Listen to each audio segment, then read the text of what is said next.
Love and hip hop, Hollywood, darlings. We are in here. Child, I'm still watching the whole R. Kelly thing. I'm just trying to get everything together. I'm gonna have to split it up in parts. I think it's like 6 or 7 parts.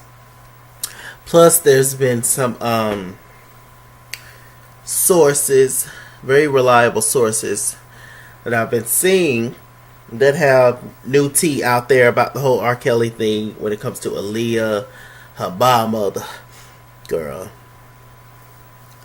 I don't even. Okay. Love and Hip Hop New York. Okay.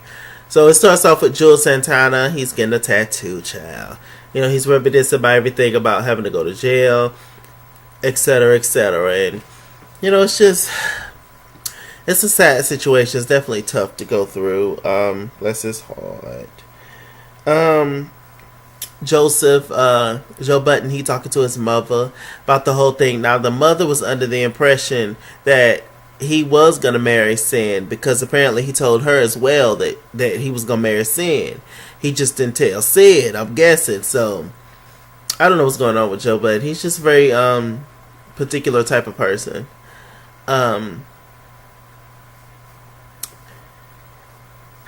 Yeah, I think that Sin Santana has shitted and fell in it with Joe Button. Now she done had a baby by him, so it's like, girl.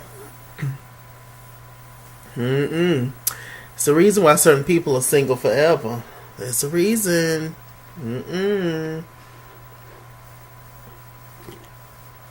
It's, I couldn't put up with it 5 seconds. Although I think he is a good provider. I do think he's a good person. There's something about him that's just very, what's the word? Very matter of fact, very self-righteous, very it's my way or the highway type of mentality that he has, and you know, that don't work out. Not for anybody with any kind of sense. And it seems like Sin Santana is tired of this shit. Like I said, saying we need to get you a job, get you something to do. You know, that's the whole, you know, main issue. When it comes to that, and actually, a little later on, they pretty much, you know, sat down and talked. Her hair was all over her head. She was just like, I'm stressed out, I'm depressed, and you don't even care. And nothing about it. He was just, you know, he was just like, look, I'm sorry, but my job is 25/8. I'm constantly at work. I constantly have to work, take care of the finances, etc. All I'm asking you to do is to get a nanny or whatever. I think that she needs more than a nanny. I think that she needs a job as well. Because, you know, let's see how he likes it. Those days that he's actually off work and he's sitting at home, and while you out working doing your thing, see if he like it. But see, men don't like that. Men don't like for the woman to go out and get her own. They don't like that. Some of them. And, you know, he'll be singing a different tune if you go out there and do the same thing. He'd be like, oh, so where you been? You been at work? Oh, so you been cheating? Oh, so you ain't got time for me? Do you want this relationship or not? The same stuff that you're preaching right now, Sin, he's going to preach that whole thing. You know? It's just one of those things. You know, he wanted this exotic beauty, and he got it, and, you know, just sit at home, raise the kids, etc. You know, not expecting or, you know, wanting her to kind of have her own life. Yeah, I just say get your own, Sin. Get your own. And it's as simple as that. He was just like, oh, well, you never came at me about what I'm saying. That, oh, there's something wrong with my mental health. We can put our relationship on the back burner, and I'm okay with us breaking up. You know, if that means, like, pretty much you getting your mental health together and stuff. And, you know, Sin, just leave. But you're not. She's not. Because everything she has is tied up with Joe, which is the problem. Come into the relationship with you getting something and he or she having something. You know, don't just strictly rely on anybody, because you never know when that rug is going to be pulled off from under your ass. Love means nothing. No, it means everything. Love does. It does mean everything. But love don't save nobody's relationship. And that goes with friends, family, and lovers. Okay? It don't. Okay, so moving on. What else is going on?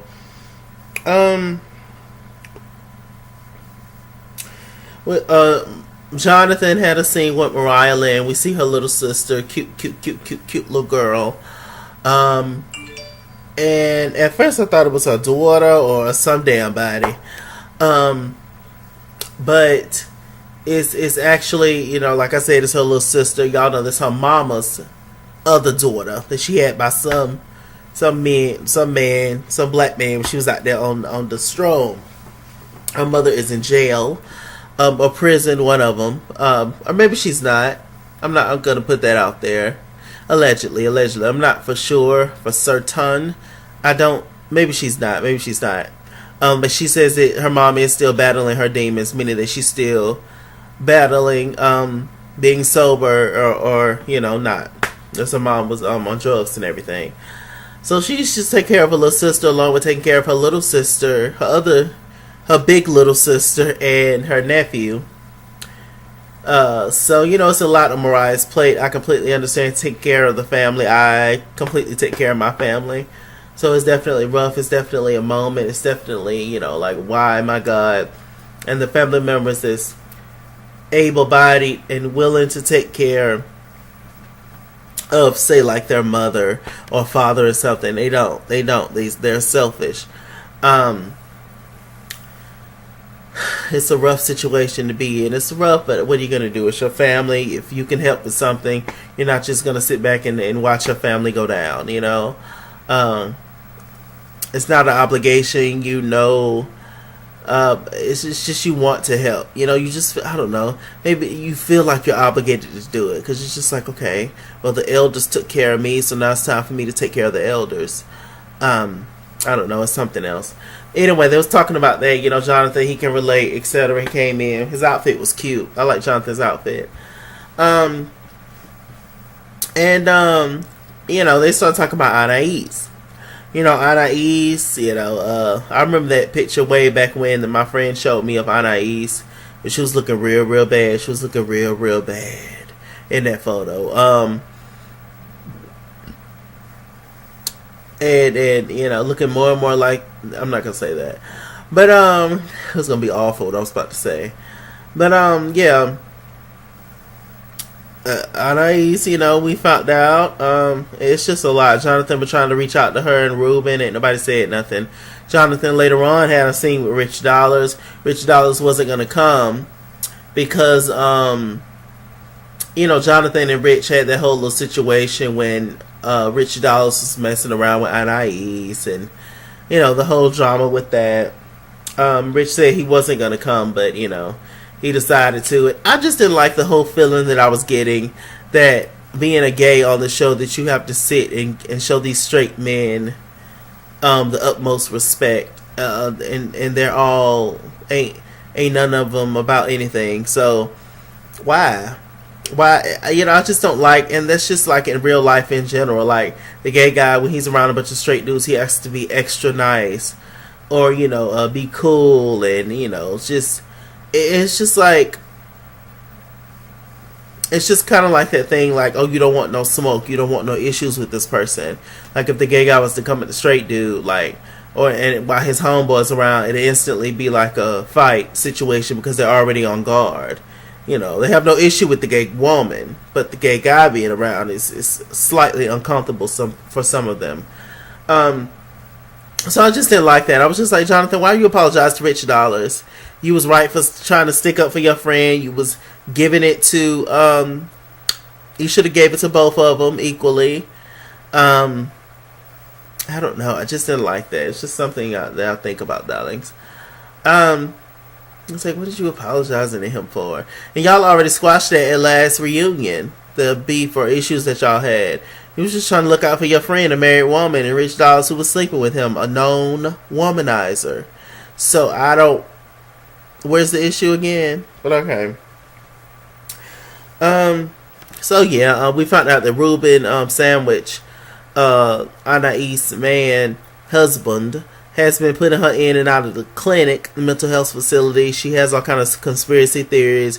She's talking all out of her head, etc. You know, Anais going through a lot, so prayers up for Anais. She's gonna be all right. What else is going on? So, um, Jules Santana, child, you know, he talked to the kids. You know, they met up at Little Jules' the son. He had a birthday party at the trampoline place. I went there before. Probably not that particular one, but one down here where I live, and you know it was fun. Um, you know, he was talking to the kids. It was nice to see. A little later on, it's very emotional.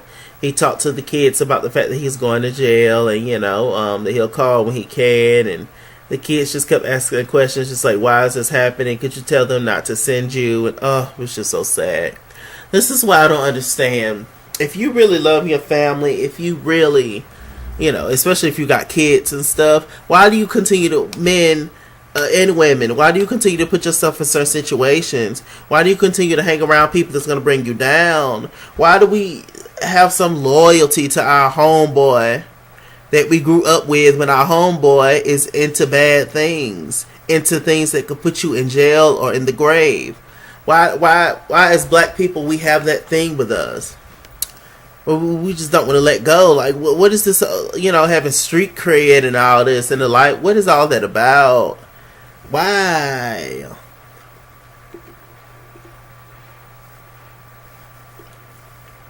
It's dumb. My mom and them told me a long time ago, thugs and gangsters don't do nothing but end up in jail and dead. And I don't want to end up nowhere, neither one of those places. You know, I don't mind, you know, being with a thug, but you know, when it comes time for the penitentiary, I'm out. I got to go. I'm going back to the Waffle House. I ain't into this. I just want it when I want it. I ain't into this.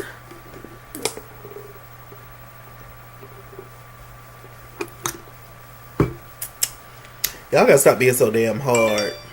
What is that about? Okay, what else is going on? But you know, it was so sad. I started getting emotional. Little kids, so cute. So Nia Lee had a scene with Richie Dollars.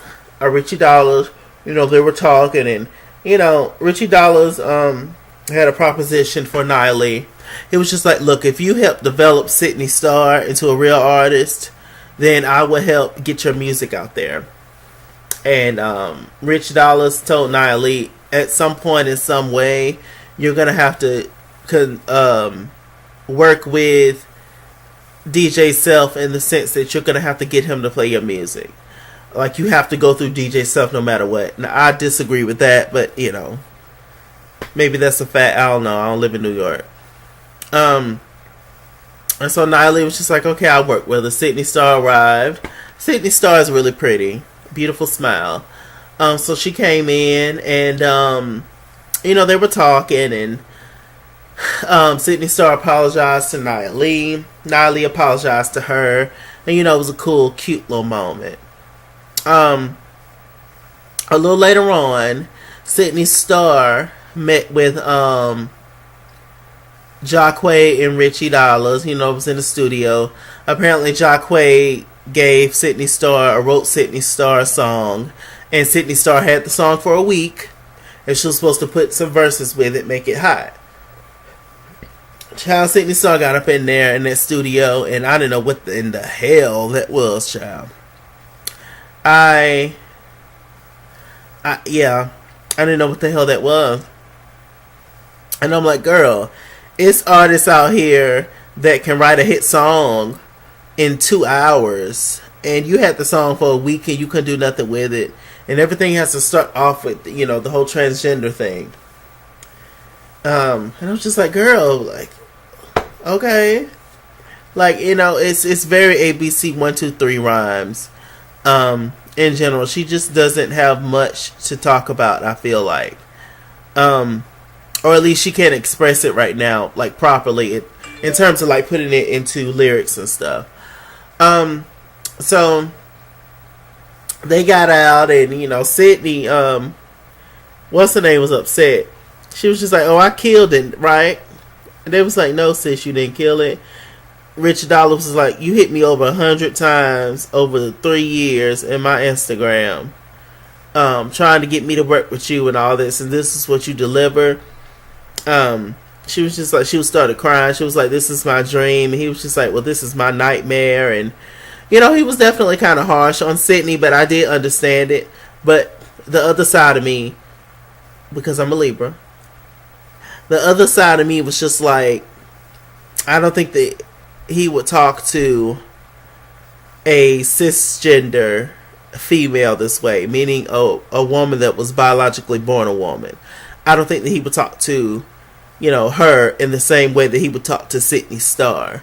So I did feel that way, and even, now with their interactions, it's very much so hand daps and handshakes. But before they found out that she was transgender, they was giving her hugs and kisses.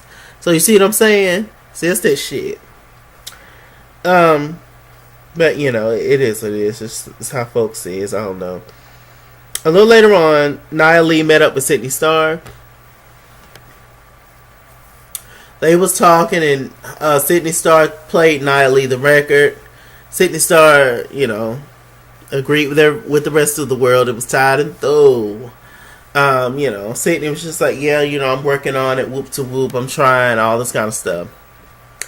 And Sidney talked a little bit about how, when people first see her or they find out that she's transgender, they judge her automatically. And, so that's why she come off a certain way, because you kind of have to be a little harder. And people are killing transgender women every single day, especially black transgender women.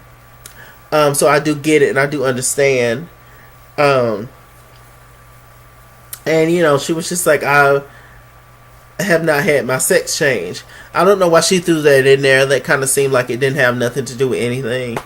Nobody asked about her sex change. I don't know why that was a moment. That was a topic. But she talked about it. I was just like, okay, whatever. And she was just like, that's why I'm scared to do things a certain way. To I was scared in the past about telling dudes that I was dealing with, etc. And so, she's changed a lot, but she would like the sex change, etc. Don't tell me that you get no love and hip hop just so you can get a sex change, Sidney Starr. I hope that's not the case, sis.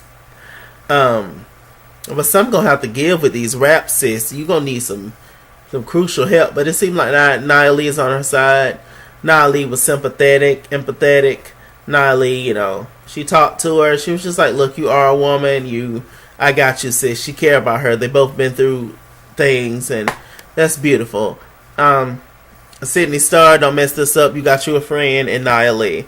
I truly think that Nia Lee is a good person, and Nia Lee would be there for you. But if Nia Lee, if you fuck up or shade Sidney any kind of way, I will have your ass and hang you out to dry as well. You and your wigs.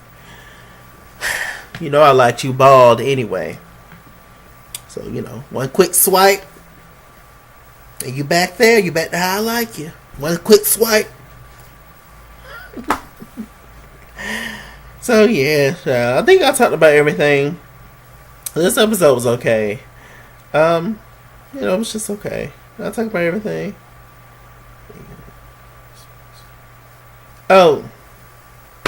Alexis Sky, we ain't seen her. Not like we missed her. We just ain't seen her.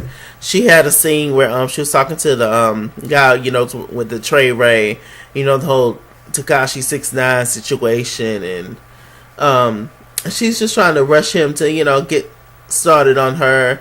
He's going through his own situations, and she put out some songs on SoundCloud. He got mad, saying, just give me some time, but I'm gonna make you a star. Don't believe it, Alexis. Just continue to put out your shit out, sis. And with that said, I'm Mr. Chalaki. Mr. Chalaki, Google Plus. Follow me at IsKingsWord on Instagram and Twitter, at IsKingsWord89 on Snapchat, Chasing on Facebook. Mr. Chalaki on Cash App and PayPal. Run me my money or run me my fade. Run me my money the way I get paid, darling. Stay black, stay tuned. And I'll see you guys later.